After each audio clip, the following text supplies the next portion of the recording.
All right, let me teach you the jail method for breaking down and simplifying radicals. So with the jail method, it's all part of a story. So if we have the square root of 40 inside of jail, our square root symbol is jail. What we have to do is we have to break down 40 in order to figure out what actual individual members of our number family are in jail. So what we have to do is take 40 off to the side, and we have to use prime factorization. So I always start with the smallest prime number, which is 2, and I ask myself, can I divide a 2 out of 40? Well, the answer is yes. And if I take 40 divided by 2, I get 20. I keep going with 2 until I can't anymore. Can I divide a 2 out of 20? The answer is yes. I get 10. Can I divide a 2 out of 10? The answer is yes. I get 5. And I know I'm done because 5 is prime. As soon as I get a prime number over here in this right branch right here, I know I'm done. I have found the prime factorization of that number. So I go back over here to 40, and I now rewrite it using prime factorization. So now it's story time. Underneath the radical in our square root jail, we have the numbers 2, 2, 2, and 5. Now, I've never been to jail. I'm going to assume I wouldn't like it very much. So if you're in jail, you probably want to break out. Well, this is a square root jail. So this is a minimum security jail. The only requirement for you to get out is you need a partner.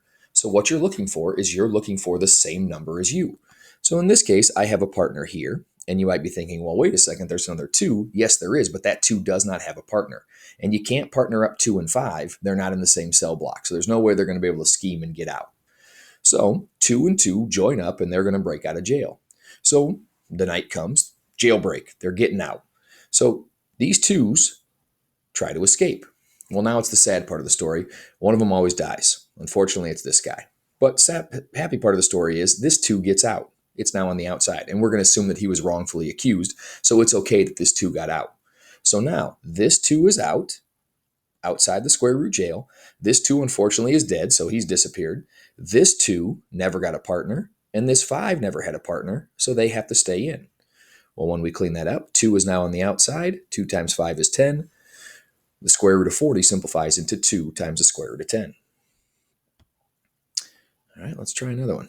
What if I ask you to break down the square root of 165? So we do the same thing. So I take 165 off to the side. Can I pull a 2 out of 165? The answer is no. It's not an even number. So I ask, can I go to 3? Yep, I can pull a 3 out of 165. And if I take 165 divided by 3, I'm going to get 55 for my answer. Can I divide a 3 out of 55? The answer is no. So I go to my next prime number, which is 5. Can I pull a 5 out of 55? Sure can.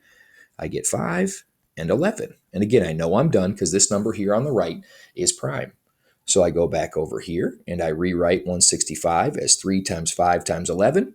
Well, I got bad news for these guys. Nobody has a partner, so there's no way for us to break this one down. The square root of 165 is simplified. Last one, let's take the square root of 196. I take 196 off to the side. Can I pull a 2 out? The answer is yes. If I take 196 divided by 2, I get 98. Can I pull a 2 out? Yep, I get 49. Can I pull a 2 out of 49? Nope. So I go to 3. Nope. Can I go to 5? Nope. Can I go to 7? The answer is yes. And 49 divided by 7 is 7. Right branch is now prime. I know I'm good. So I go back over here and I rewrite my problem. 2 times 2 times 7 times 7. I'm looking for my partners. I've got a partner here, got a partner here. So these guys are getting out and these guys are getting out. Sad part of the story, we'll make this one die this time. We'll make this one die this time. So this 2 gets out. This 7 gets out. What's left in jail? Nothing. It's a total jailbreak, so there's no longer anything left over in jail. So 2 times 7 on the outside is 14. There's nothing left in jail, so we can just eliminate it. We see that 196 is actually a perfect square number because there's nothing left, and the square root of 196 gets us 14. Hope that helps.